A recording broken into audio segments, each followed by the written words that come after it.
Well, good morning, Jason and Scott. I'm so happy you brought a guest, Jason. I love it when we have company on our show. I know, we couldn't have asked a better guest for today, and I'm excited to be here with you, Kathy and Scott. Thank you very much for being here. It's good to be back, kind of behind this chair. Most people don't know, but I've been kind of doing an extra job over the last couple of months, and so this is a good opportunity to get back, kind of get into the thick of things, and start where we've always loved to be. Right, Kathy, is talking transit and how to help people. So Yes, welcome back fully. yeah, I know we've kind of kept it behind the scenes and yep, continued our shows, and people haven't known. But I'm glad you're back, fully invested, yes, and back with us. And so and to yep. celebrate that, you brought our friend Scott. Yeah, I'm so happy that we get to bring Scott Atwood. He's from California. He's actually originally from here in Astoria, so he is a local guy, and he has been on the show before, and he is a great advocate. Every time I talk to him, every time he's on the show, he's a great advocate for public transit. He shares his own experiences, and he encourages those who are listening to utilize public transit, to utilize the services they have in their own area. So, Scott, welcome. How are you doing today? I'm doing great. Thanks. It's great to be back. I'm, as always, delighted to talk transit with you guys. Yeah, And all forms of other transportation other than driving your car by yourself, because we know you right. like to talk about e-bikes and other things, but let's stick to transit today. I think That's right. Jason's got us pointed in the transit direction today. That's right. Yeah. So Scott, we're going to just jump right into it because that's what we do here, right? We want to get the meat of the message out about transit, about how people can utilize transit, and about how we, especially over here on the North Oregon coast, can help individuals learn how to access public transit and other forms of transportation options. So you just recently, we're going to talk about a couple of things that just recently you experienced, okay? And one of those is your trip that you took to a marathon, if I'm not mistaken, in Chicago. And you could have hopped on an airplane and flown halfway across the country. You could have hopped in a car, right, and driven all the way across the country. Heck, you could have, with your abilities, probably jogged all the way to Oh Chicago. gosh. It's an option, Kathy. Okay, it's an option. So Or Scott, ridden his bicycle. he could have ridden his bicycle. Would have been a little quicker. Yes, Yeah. indeed. So Scott, you did that, and you utilized multiple forms of public transit. But the one that you took to get there, what was it, and how did you start? I mean, what made you do that? Why did you want to choose what you're going to let us know you just did to get over to Chicago? So I took the Amtrak California Zephyr to get from the Bay Area to Chicago. And I did it for a variety of reasons. When I booked, it was in the summertime, height of COVID, and there was a lot of flight chaos. So I figured I would avoid some of that chaos and take the train. And also in the back of my mind was, lowering my climate footprint. And frankly, riding on a train is just a lot more pleasant than being on a plane. Lots of space. You can enjoy the scenery as it goes by. So it was a very pleasant way to get from the Bay Area to Chicago. And when you arrive in Chicago, you're right in the heart of downtown.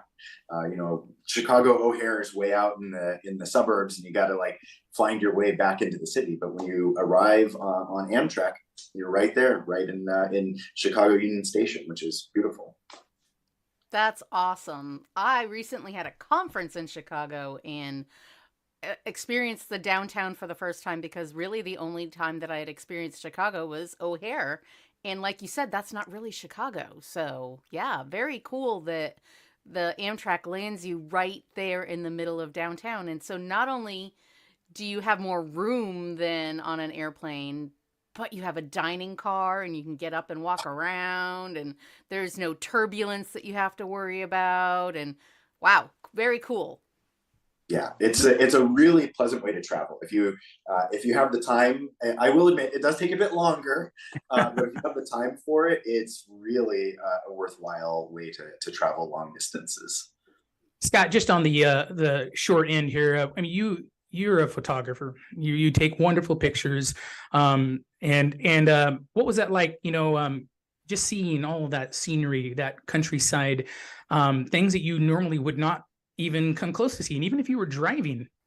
Correct? That is absolutely true. There is the tracks that Amtrak goes through are in parts of the country that literally the only way to see them is on the train, or possibly like some backcountry, rafting trip, because you're going through like narrow slot canyons with like beautiful scenery, wildlife. Like we saw multiple bald eagles. Awesome. You're going through some of the most beautiful territory that the country has to offer. That's great. That's great. So, hey, listen, so you get to Chicago now. You've taken this train ride all the way to Chicago. And I know that you have a lot of things that you need to prepare for in Chicago. I mean, you're going over there for a specific reason, such as the marathon. But you must have had to kind of plan for your inner city transit or around Chicago. Can you maybe share with us a little bit of like how you prepare for this particular trip, how you did that here to get yourself to Chicago, and then in and around Chicago when you were there? Yeah, absolutely. So in terms of like the planning for the long distance trip, Amtrak has a great website or app that allows you to search for trains and connecting buses to get you where you want to go. Sure. And when you're on preparing for travel, as I said, Amtrak is a pretty long trip, so you should be prepared for overnight, multiple changes of booze and fresh, but you're going to be carrying that anyways if you're going a long distance. Sure. Yeah, and they've got food on the train, so you're all set. Great. And once I arrived in Chicago, I actually didn't rent a car or do anything like that, because I know that Chicago is one of the great transit cities of America. Absolutely. And I didn't do a lot of pre-planning because I know that Google Maps and other mapping apps are actually really excellent for being able to find your way around on public transit. Good. And all throughout the 10 days that I was in Chicago, I was able to easily get around either by walking, because I was in the loop in the core of downtown, or by just taking the L or buses wherever I needed to go. And it was actually quite convenient. That's nice and to hear, Scott. I love Scott. how you can just pay for the L with your phone. So whatever yes. payment device you just tap the thing and yeah. Yeah, go ahead. No, I was going to ask you. So you're there. How did the marathon go? What happened there? So the marathon was fantastic. The Chicago Marathon is one of the biggest marathons in the country, and it you go all throughout the many neighborhoods of Chicago. I mean, it's a city of neighborhoods, as they say, and it's beautiful, very flat, very fast. I had a great race, set a personal record, and this was very early in my visit to Chicago, so I got a preview of the tourist destinations that I would visit later in the week.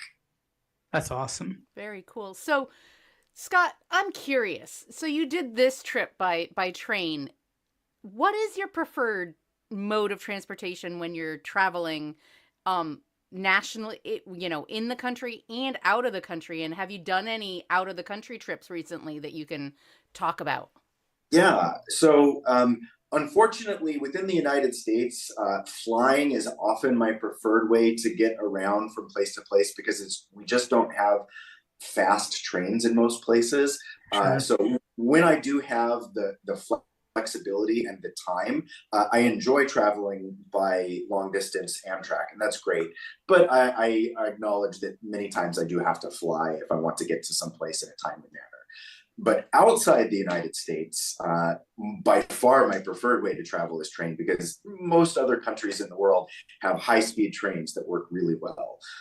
As you alluded to, I recently got back from a work trip in Japan, which was fantastic. I got to spend 2 weeks in Japan, one of the best countries in the world for public transit. It is just superb. And while I was there, I spent most of my time in Tokyo, but my wife and I did take a 4-day visit to Hiroshima in the south of the country. And we were able to hop on a bullet train direct from the heart of Tokyo right into downtown Hiroshima. And it took about 3 hours and 45 minutes to go the 500-mile trip. And it was just amazingly fast, very convenient. That's awesome. Delightful. Well, that's awesome, Scott. I'm really excited to hear about some more parts of the trip that you took there, and that side trip as well too. But what if you can describe? I mean, bullet trains are considered mass transit, and they do a great job of that in Japan. And you know, I've read up on it and so forth and everything. But I was kind of hoping you might be able to share a little bit about the experience. Maybe what is a bullet train? I know you kind of talked about their fast trains, but you know, if we can get maybe a little more into what that form of public transit is like on a daily basis. Yeah, so in Japan in particular, they have a network of bullet trains that traverse the entire country. And they're basically just trains on special separate tracks that are designed for high speeds. So they go up to 300 miles an hour top speed. You have a lot of space, and it's like, as I said, whenever you travel by train, you really have a lot of space. Like we were in just regular class, not first class, and we had so much leg room we could put a full-size checked bag in front of our knees with the seat in front of us. So it's very spacious, very comfortable. And at least in Japan, the service is extremely frequent. So we actually walked up to the ticket desk 30 minutes before we wanted to leave for Hiroshima. And we were able to buy tickets, get seat reservations, and hop on the train within half an hour. Oh, wow. Because they have trains that run basically 5 or 6 times an hour on the main routes. So like dozens and dozens of trains a day. That is wow. Awesome. So if you would have missed that train, I'm sure you probably would have had to go back and do a re-reservation, but it wouldn't have taken too much out of your day to take the next train. Yeah, the next that's train awesome. Coming along in like 10 minutes. That's Wow. just, and that's for that 500-mile trip you said? Yeah, 500 miles. Wow, that's just impressive. Mhm. Hey Scott, so when you're there doing that, maybe specifically the bullet train, but all of mass transit there, especially in Japan, did you see any examples of any individuals with disabilities, or I mean, how accessible would you say their transit system is? Absolutely. The accessibility in Japan in particular is fantastic. Like the sidewalks all have textured pavements to allow blind people to easily navigate the city and navigate the train stations. There's braille all over the place. I actually observed people and have of course, elevators everywhere so that you can get up and down if you have mobility problems. And I did in fact observe people with disabilities using public transit. Like there was a visually impaired person when I was in Hiroshima who tapped their way right onto the streetcar and found their way to the seat and navigated the system very nicely. It was it's really great for people to have that kind of accessibility and mobility to get around their city, even if they don't have the ability to drive a car. Absolutely. That is awesome. So while you were traveling there, did you have a favorite mode of travel or something maybe that you might not run into around here? Oh my goodness. Yeah, I actually traveled on many different modes of public transit when I was in Japan. Bullet trains, subways, streetcars, a ferry. But by far the most unusual and entertaining one was a ropeway, like a hanging, like a ski lift sort of a situation. It wasn't a ski lift, but it's the same idea. They call it a ropeway. When we were in with the Hiroshima, T-bar and that no, thing? it's you walk into the hanging the enclosed cabin, and it just hangs, and you are traversed across the beautiful terrain underneath you. It's to get you to the top of a steep mountain, and when you get to the top, you have beautiful views over the Seto Inland Sea. Oh, So wow. you keep reaching over your head. Do you have to, is it under your own power that you do this, or? Oh no, no, this is public transit. So Uh-huh. this is like a cable car, gondola, ropeway. There are many names for this kind of Uh-huh. transit. You typically see them in America. You'll typically see them on very large ski slopes. But there are definitely places around the world where these are actually used for public transit, where there's like steep terrain to traverse, and you will get people to the top. I think Portland has Yeah, one. OHSU. Yeah. Yeah, Yeah, but the OHSU, and I just recently took that when I had a trip there with my dad, and yeah, it was so nice, because the travel otherwise than taking the cable car would have been horrible. Would have taken you 30 minutes just to get from the top of the hill down to the bottom section of the hill. But with the cable car, it's not only fun and awesome views of Portland. I can only imagine what your views now, Scott. Where was it?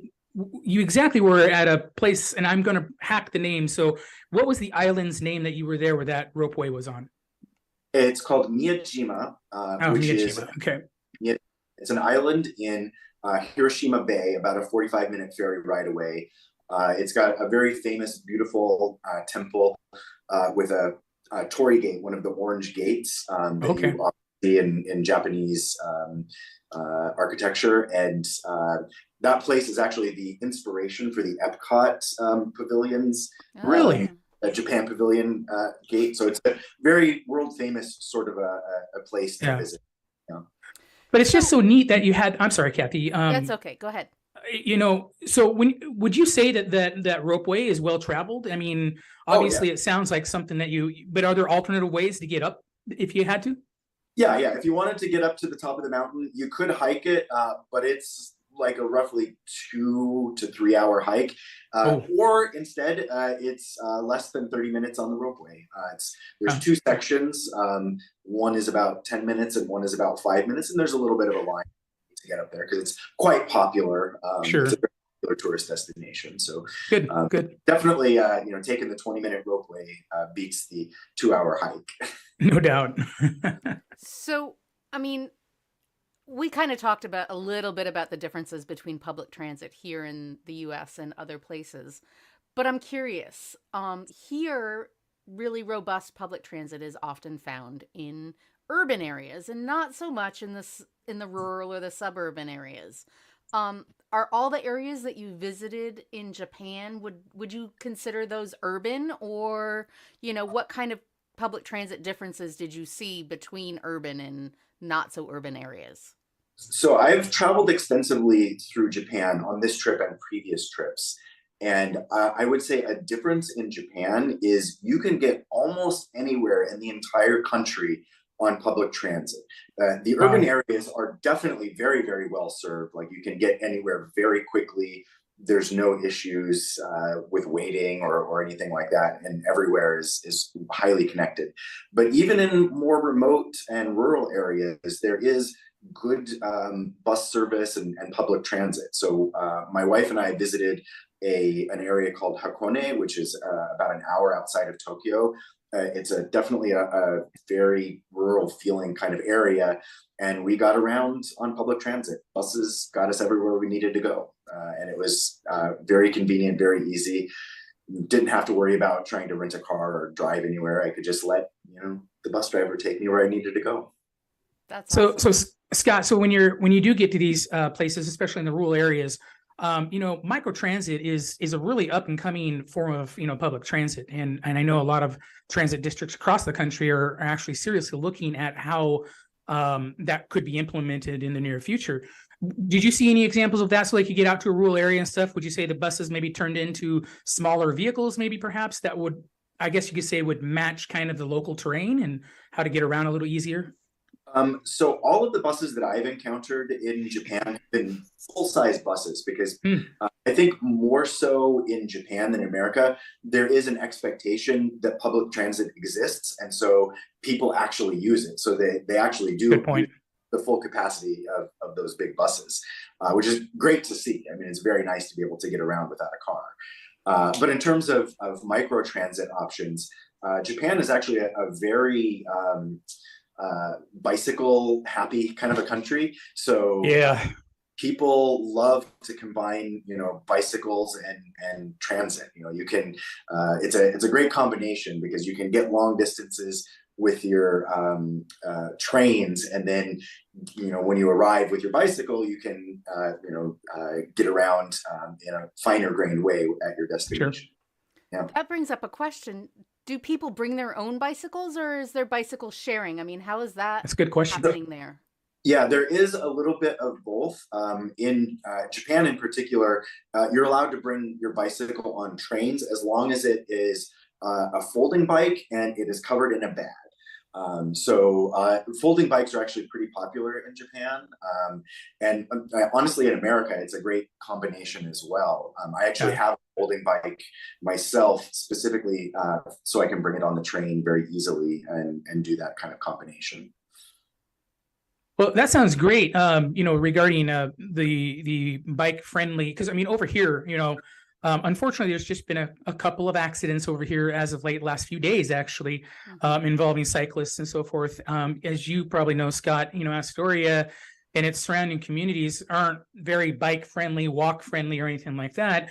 Maybe if you could describe a little bit of what maybe like in Japan, because I mean, some of the videos that I have watched and a little bit of research I have done, they do not only a really good, I mean, part of the reason why the bicycle or alternative forms of transportation, like walking and maybe rolling, is so prevalent over there is because, Japan and the local municipalities have said, we want to do that. We actively want to have cyclists and other forms of transportation. So is it very protective over there? I mean, would you say like protected bike lanes, protected walk lanes? What are those like over there?